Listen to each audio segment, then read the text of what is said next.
안녕하세요. 트렌드 코리아 톡톡의 김다솜입니다. 올여름 가장 뜨거운 것은요, 날씨만은 아닙니다. 소비와 기술, 라이프 스타일까지 뜨겁고 빠르게 변화하고 있는데요. 오늘은 그 빠르게 변화하는 트렌드 속으로 함께 나가보도록 하겠습니다. 자, 지금 제 옆에는 트렌드 이슈의 김규리 아나운서 함께하고 있고요. 네, 안녕하세요. 네, 반갑습니다. 자, 첫 번째 이슈 알아보도록 하겠습니다. 이제 100세 시대라는 말이 정말 실감이 나는 요즘인데요. 은퇴 후에도 쉬지 않고 제2의 인생을 준비하는 시니어분들이 크게 늘고 있다면서요. 네, 그렇습니다. 최근 구인 구직 플랫폼인 사람인의 시니어 전문 채용관 원더풀 시니어가 가파르게 성장하고 있는데요.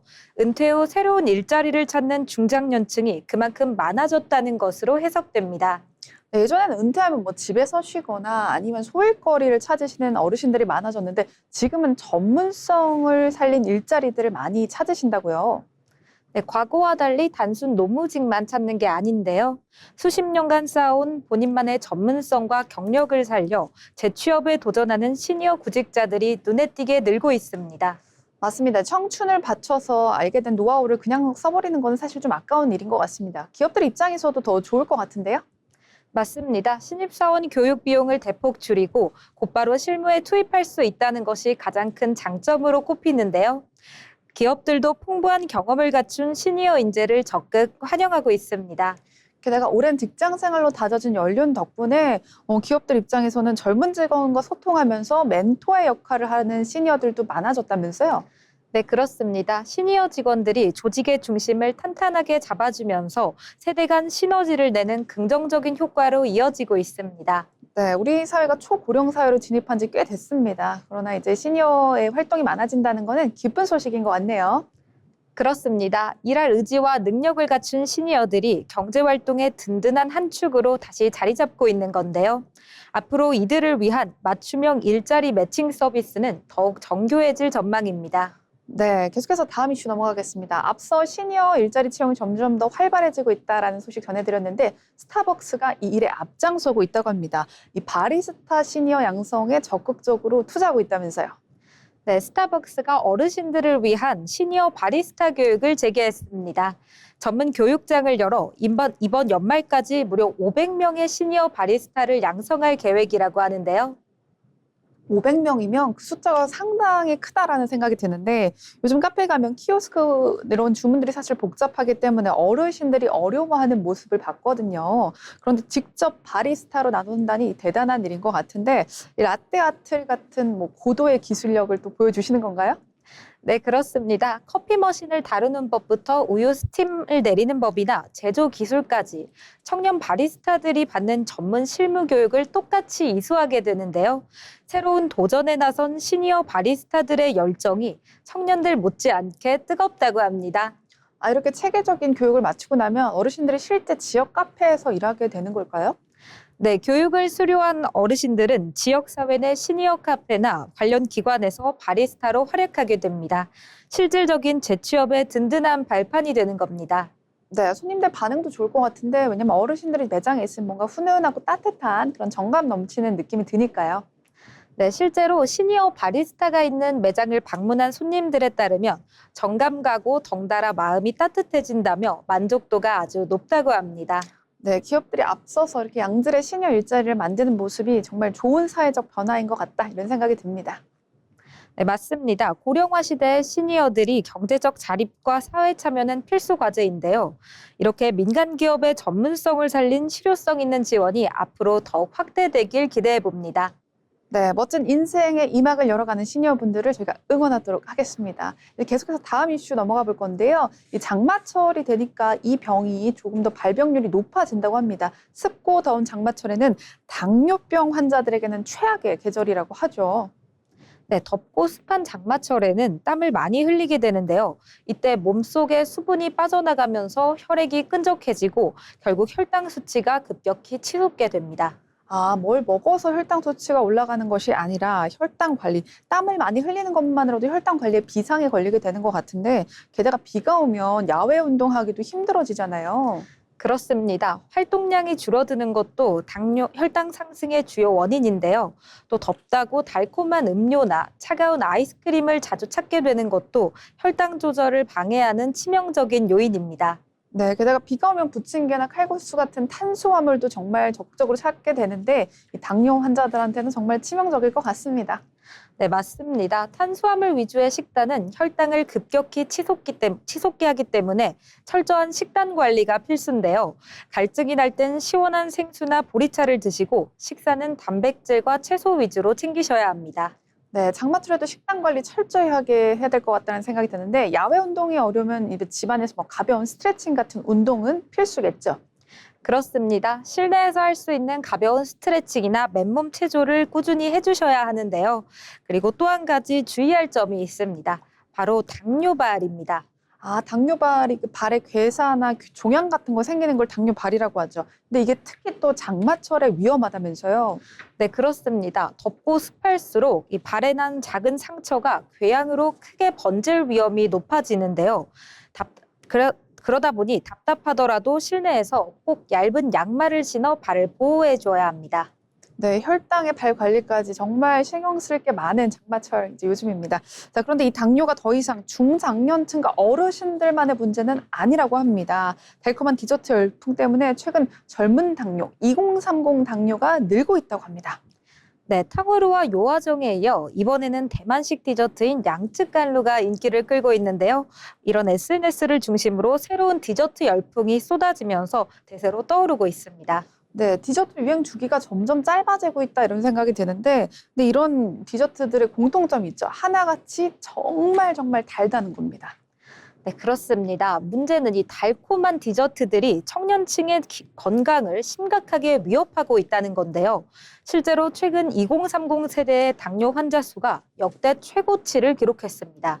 그렇군요. 당뇨는 보통 중장년층 어른병에 따라 가려졌는데 지금은 또 달라진 것 같습니다. 이제 결국 디저트 속에 들어간 설탕 그리고 액상과당 같은 것들 때문이겠죠. 네, 맞습니다. 설탕과 액상과당이 잔뜩 들어간 디저트를 자주 즐기는 식습관이 젊은 당뇨를 유발하는 주요 원인 중 하나로 꼽히는데요. 혈당이 급격히 오르내리는 혈당 스파이크가 반복되면서 젊은 나이에도 당뇨에 노출되는 겁니다. 특히 식후에 바로 디저트를 먹게 되면 췌장에 엄청나게 큰 무리를 준다고 합니다. 유행 따라가거나 스트레스 풀려고 하다가 그런 것들이 결국에는 이제 건강에 치명적인 영향을 주게 되는 것 같아요. 네, 맞습니다. 또 젊은 당뇨는 진행 속도가 굉장히 빠르고 합병증 위험도 더 크기 때문에 더욱 치명적인데요. 유행을 무작정 쫓기보다는 건강한 식습관을 기르는 게 더욱 중요합니다. 네, 젊다고 방심하지 말고요. 건강한 식습관을 기르는 것이 먼저 중요한 것 같습니다.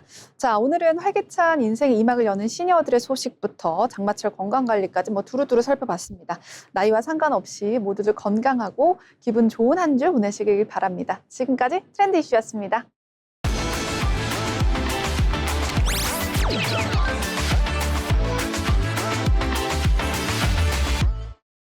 네, 경제 흐름이 일자리와 산업에 미치는 영향에 대해 알아보는 시간, 경제로 보는 일터입니다. 최근 우리나라에는 수도권과 지방의 이 경제 격차가 점점 커지고 있는데요. 청년층이 더 나은 일자리와 교육 기회를 찾아 이 수도권으로 이동하면서 지방에서는 인구가 빠르게 줄고 있습니다. 특히 젊은 세대가 빠져나가면서 지역의 고령화도 함께 빨라지고 있는데요. 사람이 줄어들면 지역에서 물건을 사고 서비스를 이용하는 소비 인구도 감소하게 됩니다. 결국 지역의 상권이 위축되고 기업 역시 사람을 구하기 어려워지면서 지역 경제 전체가 활력을 잃는 악순환으로 이어질 수 있습니다. 오늘은 지방 소멸이 우리의 일자리와 산업을 어떻게 바꾸고 있는지 알아보겠습니다. 우선 지방에서 가장 큰 변화가 나타나는 곳은 제조업과 건설업, 그리고 농업 등 현장 인력이 필요한 산업입니다. 젊은 인구가 줄어들면서 기업들은 생산직과 기술직을 구하는 데 어려움을 겪고 있는데요. 특히 지역에 위치한 중소기업일수록 인력 확보가 쉽지 않아서 사업을 확장하거나 생산량을 늘리는 데 한계가 생길 수 있습니다. 구인 공고를 내도 지원자가 부족하거나 또 힘든 업무를 기피하는 현상이 나타나면서 기업 입장에서는 사람을 구하는 것 자체가 하나의 경쟁력이 되고 있는 겁니다. 이 때문에 기업들은 외국인 근로자를 채용하거나 자동화 설비를 도입하는 등 인력 부족에 대응하고 있습니다. 사람이 부족한 일터를 기술과 새로운 인력으로 채우고 있는 건데요. 하지만 자동화가 확대되면 모든 일자리가 그대로 유지되는 것은 아닙니다. 단순 반복 업무의 비중은 줄어드는 대신 기계를 운영하고 관리하는 기술 인력이나 또 생산 데이터를 분석하는 인력 등 새로운 직무의 중요성이 커질 수 있습니다. 결국 지방의 인구 감소가 일자리의 숫자뿐만 아니라 이 일자리의 종류와 필요한 역량까지 바꾸고 있는 셈입니다. 그렇다면 지방의 인구 감소는 기업의 채용 방식도 바꾸고 있습니다.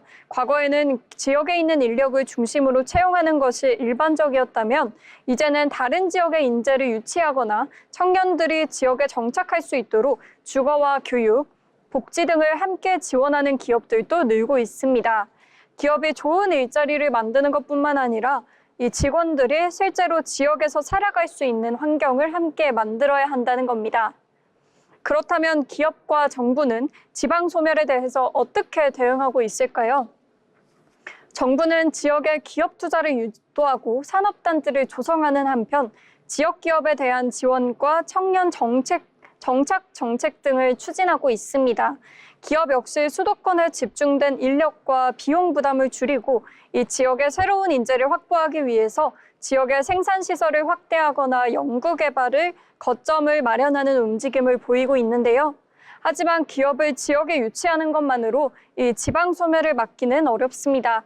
기업이 들어와도 청년들이 머물 수 있는 주거 환경과 이 교육, 문화, 교통 인프라가 부족하다면 결국 인력이 다시 수도권으로 이동할 가능성이 있기 때문인데요. 따라서 지역의 기업을 유치하고 일자리를 만들어가는 것과 함께 사람이 실제로 정착할 수 있는 환경을 함께 만들어가는 것이 중요합니다.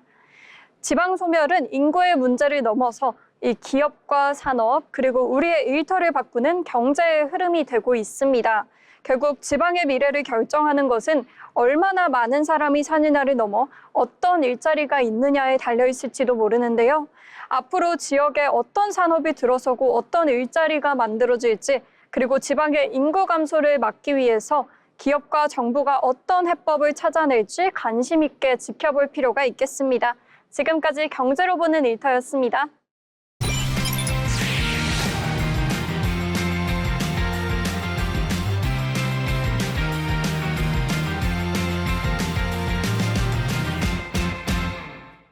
네, 한 주간의 경제 이슈를 알아보는 시간, 편재 기자의 경제톡톡 시간입니다. 지금 제 옆에는 기자님 나와 계시고요. 네, 안녕하세요. 네, 안녕하세요. 자, 국내 AI 산업의 초대형 소식이 하나 터졌습니다. 엔비디아가 네이버에 투자하면서요, 3대 주주로 오르게 됐고요. 그 투자 금액도 어마어마한데요. 브룩필드와 함께 총 100억 달러, 우리 돈 14조 6천억 원을 투자한다고 합니다. 단순한 지분 투자 이상의 의미가 있다면서요? 네, 핵심은 AI 팩토리 구축입니다. 엔비디아는 약 10억 달러를 투자해서 네이버 지분 4.5%가량을 확보하고 북미 최대 인프라 투자사 브룩필드는 프로젝트 파이낸싱, 즉 PF 방식으로 최대 90억 달러, 한화로 총 14조 원 규모의 인프라 자금 조달을 추진합니다.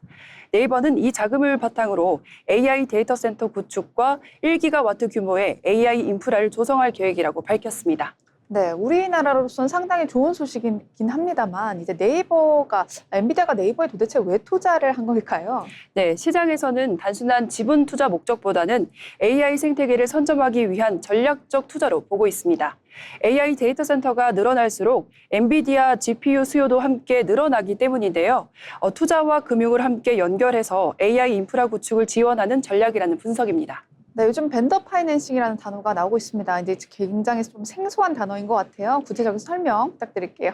네, 이 제품을 판매하는 기업이 금융까지 연결해서 고객의 초기 투자 부담을 줄여주는 방식입니다. 항공기나 반도체 장비 산업에서도 흔히 활용되는 금융 기법인데요. AI 산업에서는 GPU 공급과 데이터 센터 구축을 함께 확대하는 새로운 사업 모델로 평가받고 있습니다. 네, 그런데 이런 방식이 엔비디아만의 전략은 아닌 거죠? 네, 그렇습니다. 마이크로소프트는 오픈AI와 AI 인프라를 확대하고 있고 오픈AI도 오라클, 소프트뱅크 등과 대규모 데이터 센터 프로젝트를 추진하고 있습니다. 구글 역시 AI 데이터 센터 투자를 지속적으로 늘리고 있는데요. 즉 AI 경쟁은 이제 AI 모델뿐만 아니라 반도체와 데이터 센터, 전력, 투자금까지 확보하는 인프라 경쟁으로 확대되고 있습니다. 그렇군요.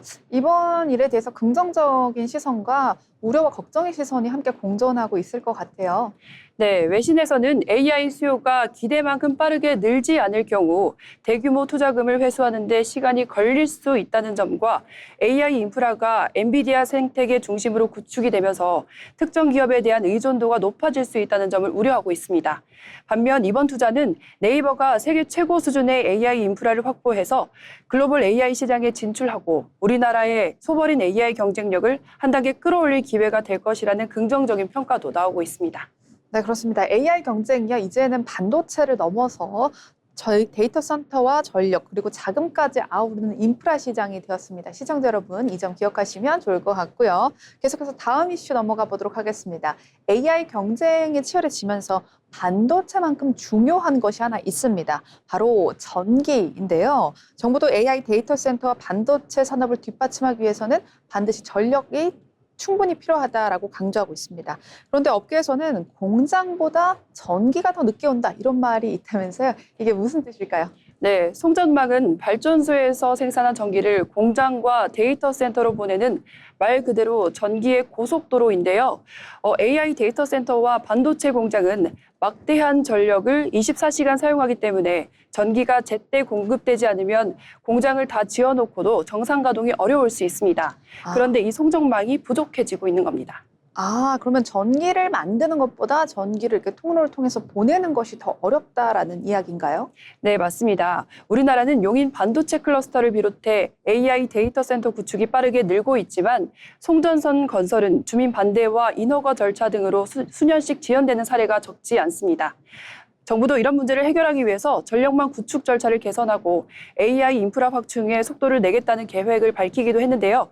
전문가들은 AI 시대에는 반도체 기술만큼이나 전기를 안정적으로 공급할 수 있는 전력망이 국가 경쟁력을 좌우하는 핵심 인프라가 될 것이라고 분석하고 있습니다. 네, 결국 AI 경쟁은 이제 반도체 성능만이 중요한 것이 아니라 얼마나 안정적으로 전력을 함께 공급할 수 있겠느냐는 것도 굉장히 큰 경쟁력 가운데 하나인 것 같습니다.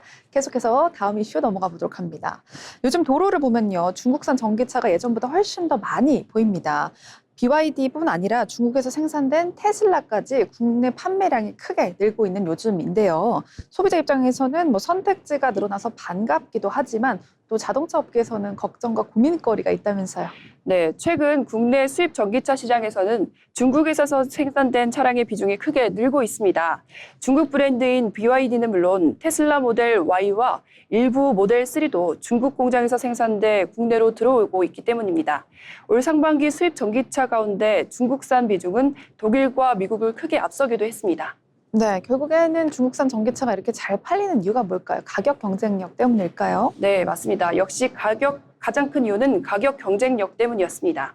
중국은 배터리와 핵심 부품 공급망을 갖추고 있어서 생산 비용이 상대적으로 굉장히 낮았는데요. 여기에 대규모 생산까지 더해지면서 같은 성능이라면 가격은 더 낮게 책정할 수 있는 겁니다. 소비자 입장에서 선택의 폭이 넓어지고 가격 부담도 줄어드는 장점이었습니다. 그렇군요. 하지만 역시나 중국산 제품에 대한 우려의 목소리도 함께 나오고 있죠. 네, 그렇습니다. 전문가들은 저가 공세가 계속되면 국내 완성차와 부품업계의 경쟁이 부담이 커질 수 있다고 보고 있습니다. 실제로 미국과 유럽연합은 중국산 전기차가 정부 보조금을 바탕으로 가격 경쟁력을 확보했다며 높은 관세를 부과하는 등 견제에 나서고 있습니다. 하지만 우리나라는 자유무역 협정 등의 영향으로 같은 방식의 대응은 쉽지 않은 만큼 결국 기술력과 품질 경쟁이 더 중요해질 것이라는 분석입니다. 네, 소비자에게는 더 다양한 선택지가 생겼다는 장점이 있지만 결국 우리 자동차 산업에는 새로운 경쟁이 시작됐구나 이렇게 받아들여집니다. 계속해서 마지막 이슈 넘어가 보도록 하겠습니다. 자, 우리 경제 뉴스를 보다 보면 소비 심리가 회복됐다 이런 말이 종종 들리곤 하죠. 그런데 정작 많은 분들이 경제가 진짜로 좋아진 건지는 모르겠다 이런 말씀을 하세요. 왜 이렇게 체감 정도가 다른 걸까요? 네, 최근 한국은행이 발표한 소비자 동향 조사에 따르면 7월 소비자 심리지수는 106.8로 3개월 연속 기준선인 100을 웃돌았습니다. 소비자들이 앞으로의 경기나 소득이 지금보다 나아질 것으로 기대하는 사람들이 더 많아졌다는 뜻인데요. 반도체 수출 호조와 경기 회복 기대감 등이 영향을 준 것으로 분석됩니다. 네, 그런데 왜 아직도 많은 분들이 경기가 그래도 어려운 것 같은데 이렇게 느낄까요? 사실 저도 경기가 여전히 어렵다라고 느끼거든요. 네, 소비 심리는 앞으로에 대한 기대를 반영하는 지표인 반면 체감 경기는 지금의 살림살이를 의미하기 때문입니다. 실제로 이번 조사에서도 현재 생활 형편이나 소비 여건은 크게 개선되지 않은 것으로 나타났습니다. 물가 부담이 여전히 크고 자영업자와 소상공인을 중심으로 어려움이 이어지면서 지표와 체감 사이에 차이가 크게 나타난 것입니다. 또 그런 차이가 있군요. 내 집 마련이 여전히 어려운 시대 점점 갈수록 어려워지긴 하지만 집값에 대한 기대감은 여전히 높다면서요. 네, 맞습니다. 주택 가격 전망 지수는 127로 나타나면서 약 4년 10개월 만에 가장 높은 수준을 기록했습니다.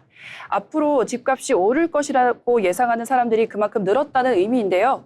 전문가들은 금리 인하 기대와 일부 지역의 집값 상승세가 심리에 영향을 준 것으로 보고 있습니다. 네, 그렇군요. 결국 경제 지표는 조금씩 개선되고 있지만 국민들이 실제 생활에서 그 개선됨을 느끼기까지는 시간이 조금 체감이 필요할 것 같습니다. 지금까지 편재 기자와 함께한 경제톡톡 시간이었습니다.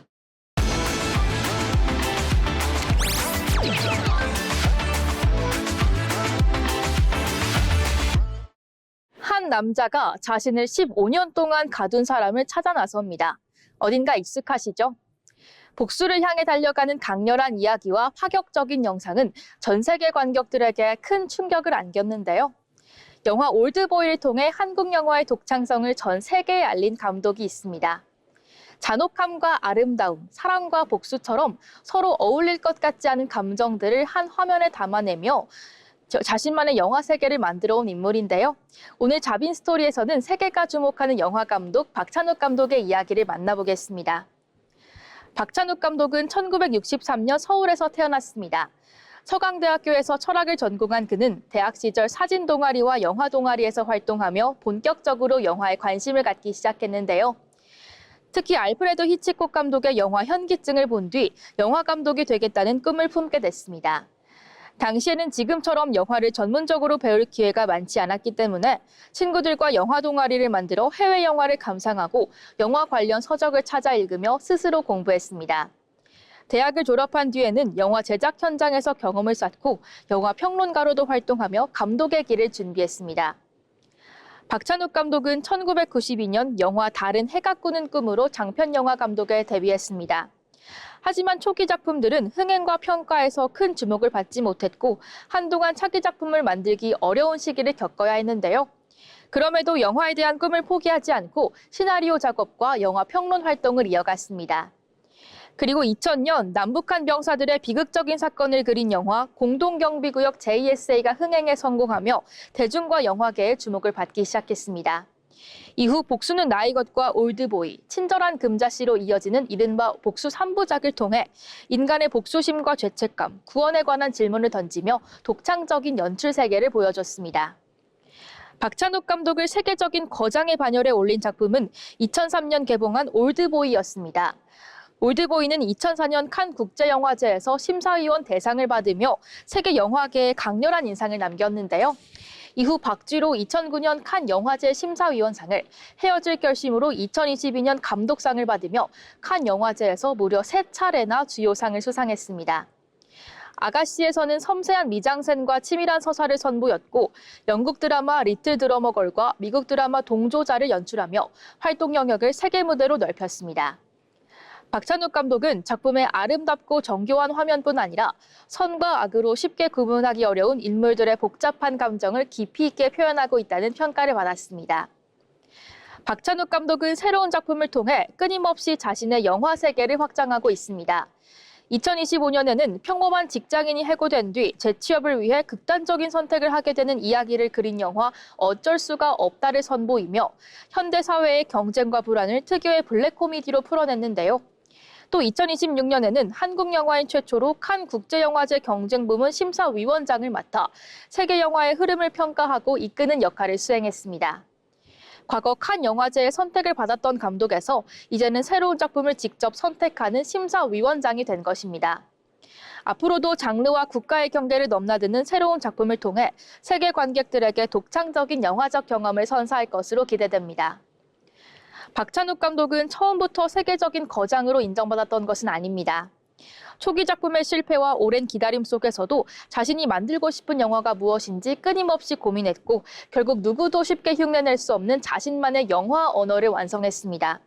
익숙한 이야기를 낯선 방식으로 보여주고 아름다운 화면 속에 인간의 욕망과 선택, 구원에 대한 질문을 던지면서 영화 세계를 이어왔는데요.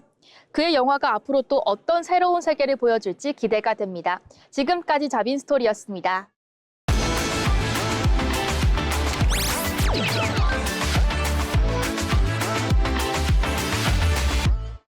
생소한 직업과 미래의 유망 직종을 소개하는 직업의 세계 시간입니다.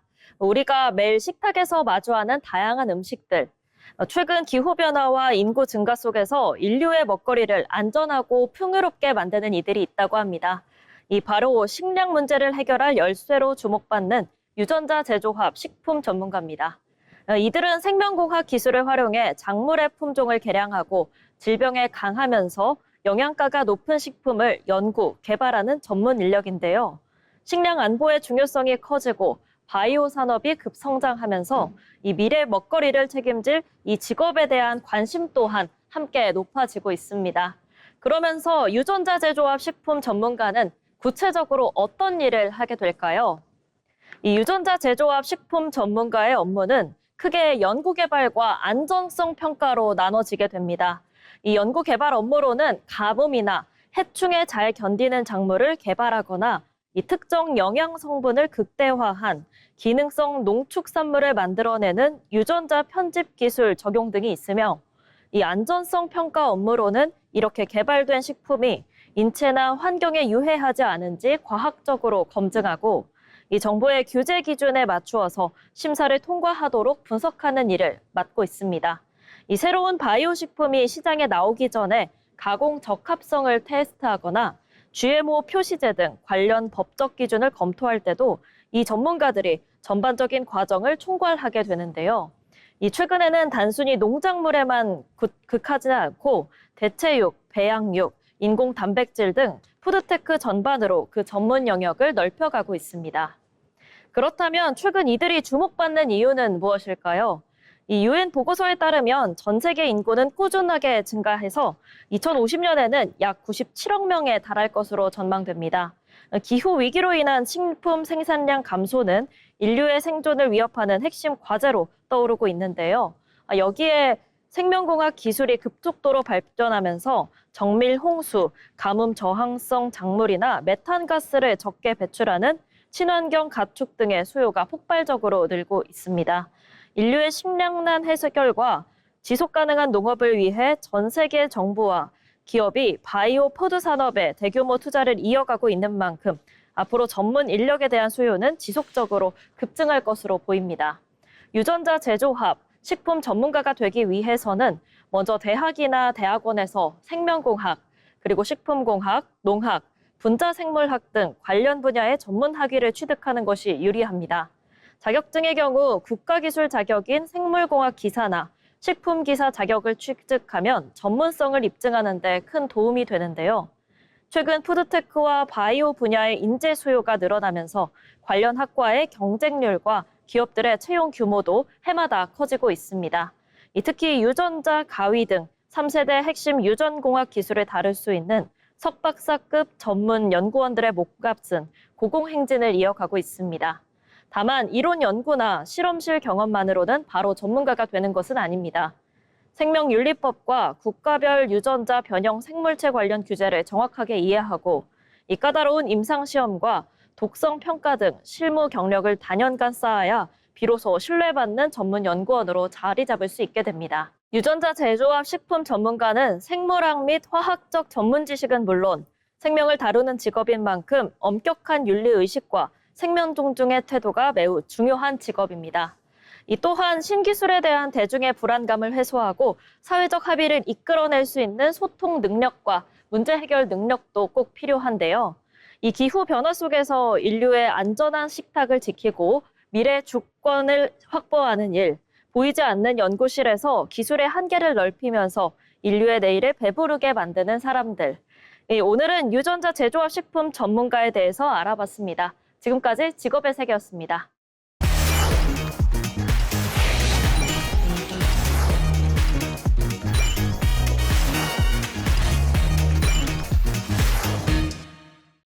네, 부동산 정보를 알아보는 시간, 마켓 트렌드 시간입니다. 자, 오늘도 제 옆에는 김은경 아나운서와 함께하고 있고요.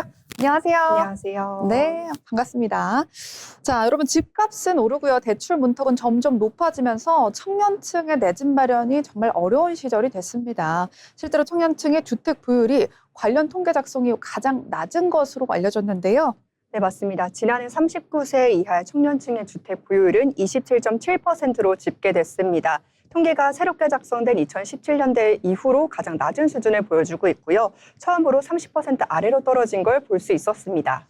네, 결국엔 청년층의 집 보유율이 점점 낮아지고 있다 이렇게 볼 수 있을 것 같은데 반면 중장년층은 상대적으로 큰 변화가 없다고요.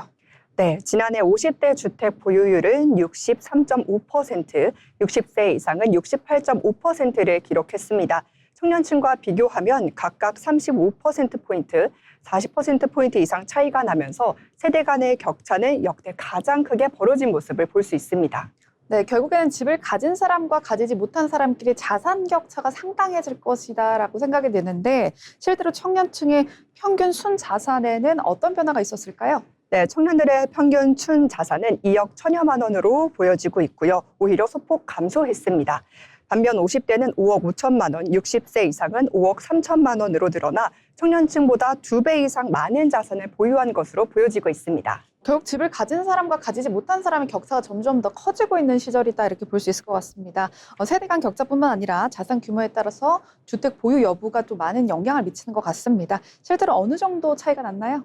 네, 순 자산 하위 20% 가구는요, 주택 보유율 약 7%에 불과해 역대 최저치를 기록했습니다. 반면 상위 20%는 약 84%로 큰 변화가 없었고요. 거주주택 가격 역시 상위 계층이 하위 계층보다 100배 이상 높은 것으로 조사됐습니다. 네, 결국에 집값 상승과 대출 규제가 맞물리면서 청년층의 내 집 마련 거의 꿈이라고 이제 봐야 될 것 같습니다. 정부가 강도 높은 대출 규제를 이어가고 있는 가운데 청년층과 신혼부부 등 실수요자에게는 예외를 두는 방안을 검토 중이라고 하는데 이걸 핀셋 규제라고 한다면서요? 네, 맞습니다. 금융당국은 청년과 신혼부부, 생애 최초 주택 구입자 등 실수요자에 대해서는 가계 대출 총량 규제를 보다 유연하게 검토하는 방안을 마련하고 있는데요. 필요한 사람에게만 금융 지원을 확대하겠다는 취지입니다. 네, 최근에 대출 규제가 강화되면서 집을 정말 살려고 했던 사람들이 어려움을 겪고 있는데 정부가 이런 점을 감안한 것 같습니다. 네, 맞습니다. 최근 대통령 주재 부동산 정책 토론회에서도 입주를 앞두고 잔금 대출이 막혀 어려움을 겪는 사례를 많이 볼 수 있었는데요. 정부는 규제로 인해 피해를 보는 실수요자는 최소화해야 한다며 대출 규제를 탄력적으로 적용하는 방안을 논의하고 있습니다. 네, 하지만 그렇다고 해서 전체 대출 규제가 완화된다 이런 흐름은 아닌 것 같고요. 실수요자 지원을 확대하더라도 가계부채는 관리하겠다는 목적은 여전히 뚜렷한 것으로 보입니다. 투자 목적의 대출은 오히려 더 엄격해졌다 이렇게도 볼 수 있을까요? 네, 맞습니다. 정부는 투기 수요를 억제하는 기조는 그대로 유지할 것으로 하겠다는 입장이고요. 비거주 1주택자 전세대출 보증 제한과 고액 주택담보대출에 부담금을 부과하는 방안 또한 함께 검토하고 있어서 투자 목적의 대출은 더 까다로워질 가능성이 높다고 밝히고 있습니다. 네, 결국 필요한 사람에게는 대출의 문을 열어주고 또 반대로 집값 상승을 부추기는 투기성 대출은 막아보겠다 이렇게 보여집니다. 정부가 실수요자를 보호하는 것과 시장 안정이라는 두 가지 과제를 모두 해결할 수 있을지 귀추가 주목되네요. 네, 금융당국은 청년과 서민의 내 집 마련은 지원을 하되 집값을 자극하는 과도한 대출은 계속 관리하겠다는 방침인데요. 다만 구체적인 지원 대상과 적용 기준은 앞으로 발표될 후속 대책에서도 확정될 전망이라고 말하고 있습니다. 네, 앞으로 발표될 세부 기준이 정말 중요한 시점이 아닌가라는 생각이 들고요. 집값은 잡히지 않고 또 국민들의 불만은 커지고 있는 요즘입니다. 정부가 직접 국민 의견을 듣겠다면서 부동산 정책 대토론회까지 열었어요. 그런데 시장의 반응은 여전히 냉담합니다. 네, 맞습니다. 최근 부동산 정책에 대한 긍정 평가는 넉 달 만에 50%에서 20%대로 떨어진 걸 볼 수 있었는데요. 정부는 이 민심을 듣겠다며 토론회를 열었지만 결국 현장에는 세금과 대출, 공급 문제를 둘러싼 해법이 쉽지 않다는 점만 다시 확인됐다는 평가가 나오고 있습니다. 자, 그렇다면 토론회에서는 어떤 이야기들이 집중적으로 나왔는지 궁금한데요. 가장 먼저 이야기된 게 결국 세제 개편이라고요. 네, 맞습니다. 정부는 종합부동산세 기준으로는 주택수보다 주택 가격을 중심으로 바꾸고 초고가 1주택, 이른바 똘똘한 한 채에 대한 세 부담을 높이는 방안을 검토하고 있습니다. 똘똘한 한 채라는 말이 굉장히 크게 와닿는데 대출 규제 역시 관심이 큰 부분입니다. 실수요자들의 불만이 적지 않았다면서요. 네, 맞습니다. 집을 계약하고도 대출 한도가 줄어 잔금은 마련하지 못하는 사례가 이어지면서 실수요자 지원을 확대해야 된다는 목소리가 같이 높아지고 있는데요. 다만 정부는 가계 부채 관리 기조를 유지하고 있어서 대출 규제를 크게 완화하기는 쉽지 않을 것이라는 전망을 보여주고 있습니다. 결국에는요, 집값을 잡기 위해서는 공급 확대도 상당히 중요한 부분이거든요. 이 점은 어떻게 보고 있을까요? 네, 정부도 공급 확대에 대한 필요성은 공감을 하고 있습니다만 어디에 얼마나 공급할지에 대한 구체적인 방안은 아직 제시를 하지 못한 상태입니다. 전문가들은 세금과 대출 규제만으로는 한계가 있는 만큼 실질적인 공급 대책이 함께 나와야 시장이 안정될 수 있다고 말하고 있습니다. 네, 결국 이번 토론회는요, 부동산 시장의 해법을 찾기 위한 출발점이었다 이렇게 보여지는데요. 세금과 대출, 공급이라는 세 가지 과제를 동시에 같이 풀어야 될 만큼 굉장히 귀추가 주목되는 그런 부분입니다. 계속해서 정부가 종합 부동산세 개편을 검토하면서 부동산 시장에 또 한 번 변화가 예고되고 있습니다. 이번엔 다주택자뿐만 아니라 아까 말씀하신 똘똘한 한 채를 겨냥한 세제 개편이 핵심이라면서요. 네, 정부는 종부세를 개편해 초고가 1주택 세 부담을 높이는 방안을 검토하고 있는데요. 집을 몇 채 가지고 있느냐보다는 비싼 집을 보유하고 있는지를 기준으로 과세하겠다는 방향입니다. 네, 그동안은 사실 다주택자 잡기가 핵심이었단 말이죠. 그런데 이제는 주택을 하나만 보유한 사람도 쉽지 않을 것 같다라는 과세 대상이 될 수 있을 것 같은데요. 네, 맞습니다. 현재는 주택 수에 따라 증과세율이 적용이 되지만 앞으로는 주택 가격을 중심으로 세율을 차등하는 방안이 유력하게 검토가 되고 있습니다. 정부는 기본 공제 구간과 일반 과세 구간, 초고가 주택 구간으로 나누어서 세 부담을 달리하겠다고 말하고 있습니다. 사실 똘똘한 한 채 저도 여러 번 언급을 했습니다만 이 말이 굉장히 임팩트가 있는 것 같아요. 이게 어떤 내용인지 좀 설명 좀 해주시죠. 네, 정부는 그동안 다주택 규제로 자산이 초고가 주택 한 채에 집중되는 현상이 나타난다고 보고 있습니다. 실제로 30억 원에서 50억 원 사이 수준의 초고가 주택에 대해서는 과세 표준을 세분화하거나 또는 세율을 높이는 방안으로 검토되고 있다는 것으로 알려졌습니다. 네, 기본 공제 금액과 또 초고가 주택 시준선 세율 조정 방식이 아직은 확정된 것이 아니죠. 네, 아직은 확정되지 않았습니다. 정부는 추가 국민 토론회를 거쳐서 의견을 수렴한 뒤에 다음 달 세법 개정안을 통해 반영할 계획입니다. 종부세 개편의 기준이 주택 수에서 주택 가치로 바뀔 경우에는 부동산 시장에도 적지 않은 변화가 예상되고 있습니다. 그렇군요. 부동산 시장이 일렁이고 있다, 일렁일렁거리고 있다 이런 생각이 드는데 정부가 실수요자 보호와 조세 형평성이라는 두 마리 토끼를 모두 다 잡을 수 있을지 궁금해집니다. 앞으로 발표될 세부안 굉장히 관심이 모아지고 있는 상황인데요. 지금까지 마켓트렌드였습니다.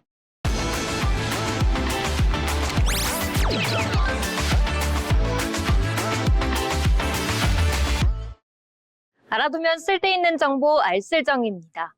해외여행을 준비할 때 빠질 수 없는 고민이 하나 있습니다. 바로 휴대전화 데이터를 어떻게 사용할 것인가인데요. 예전엔 대부분 통신사 로밍을 사용했다면 요즘은 eSIM을 선택하는 여행객도 늘고 있습니다.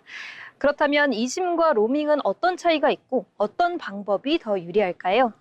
오늘은 해외여행을 준비하면서 알아두면 좋은 eSIM과 로밍의 차이점, 그리고 내 여행에 맞는 선택법을 알아보겠습니다.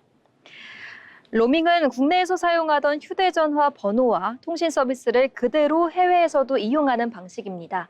별도의 유심을 바꾸지 않아도 되고 비행기에서 내린 뒤 데이터 로밍만 켜면 바로 사용할 수 있다는 장점이 있습니다. eSIM은 스마트폰 안에 내장된 디지털 유심을 내려받아 사용하는 서비스인데요. 실물 유심을 교체할 필요가 없고 QR코드 등을 통해 간편하게 개통할 수 있어서 최근 이용자가 늘고 있습니다. 다만 모든 스마트폰이 eSIM을 지원하는 것은 아니기 때문에 출국 전 사용 중인 기기가 지원 대상인지 먼저 확인하는 것이 좋습니다. 가장 궁금한 부분은 역시 비용일 텐데요. 어느 쪽이 무조건 저렴하다고 말하기는 어렵습니다. 여행 기관과 데이터 사용량, 방문 국가에 따라 달라지기 때문입니다. 보통 SNS 업로드나 영상 시청처럼 데이터를 많이 사용하거나 여행 기간이 길다면 eSIM이 유리한 경우가 많습니다.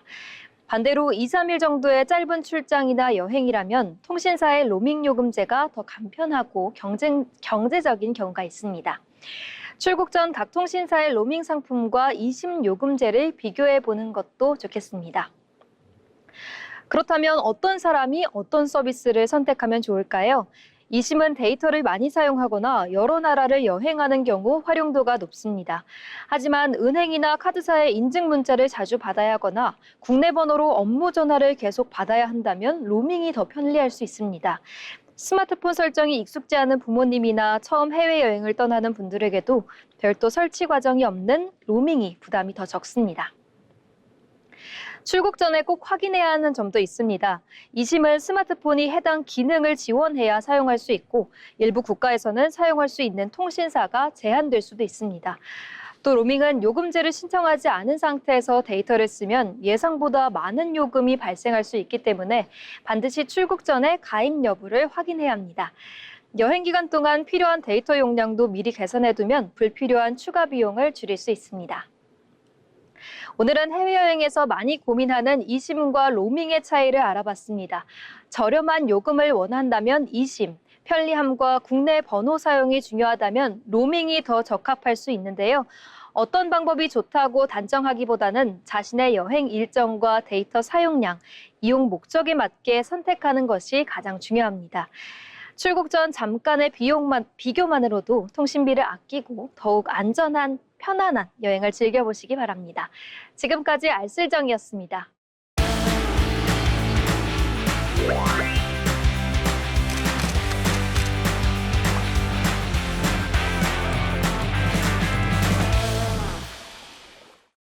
전국의 축제와 플레이스를 정리해드리는 어디 갈까 시간입니다.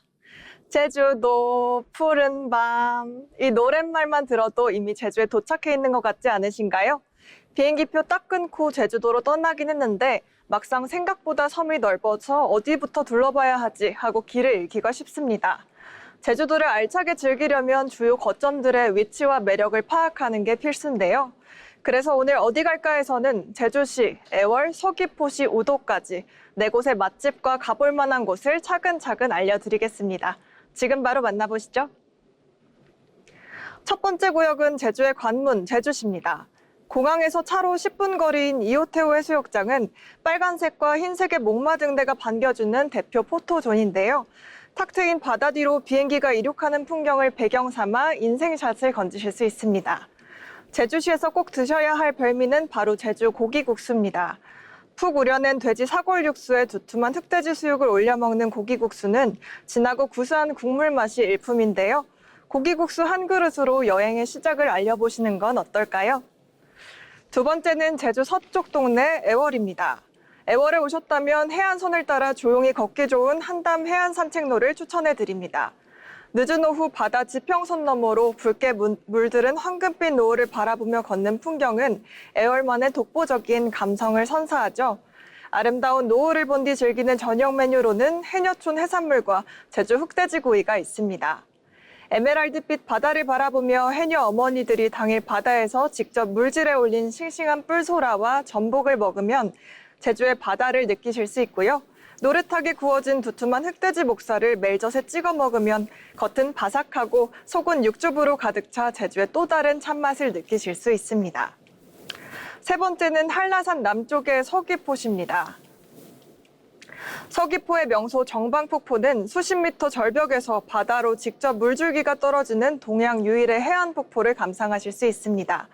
거친 현무암과 시원한 폭포수가 어우러져 자연의 웅장함을 느끼실 수 있는데요. 서귀포에서 맛볼 추천 메뉴는 바다향이 물씬 풍기는 보말 칼국수입니다. 제주 바다고등인 본말을 정성껏 갈아 넣어 녹진하고 초록빛을 띠는 국물은 쫄깃한 면발과 어우러져 남녀노소 누구나 부담 없이 맛있게 즐기실 수 있습니다. 마지막은 제주 동쪽 선상포항에서 배를 타고 들어가는 섬 속의 섬, 우도입니다. 우도에서 절대 놓쳐선 안 될 명소는 하얀 홍조 단계가 반짝이는 서빈 백사인데요. 에메랄드빛 투명한 바다와 흰 자갈이 어우러져 마치 해외 휴양지에 온 듯합니다. 우도 대표 먹거리는 우도 특산물로 만든 우도 땅콩 아이스크림입니다. 고소하게 볶아낸 미니 땅콩을 부드러운 아이스크림 위에 듬뿍 얹어내어 달콤함과 고소함을 동시에 즐기실 수 있습니다. 이렇게 제주의 4지역을 하나씩 둘러보셨는데요. 제주도가 생각보다 커서 하루 만에 이 4곳을 어떻게 둘러보실지 알려드리겠습니다. 공항 근처에서 드라이브와 노을을 즐기고 싶다면 제주시와 애월을, 시원한 섬투어와 웅장한 자연을 느끼고 싶다면 우도와 서귀포시를 추천해드립니다. 지금까지 어디 갈까였습니다.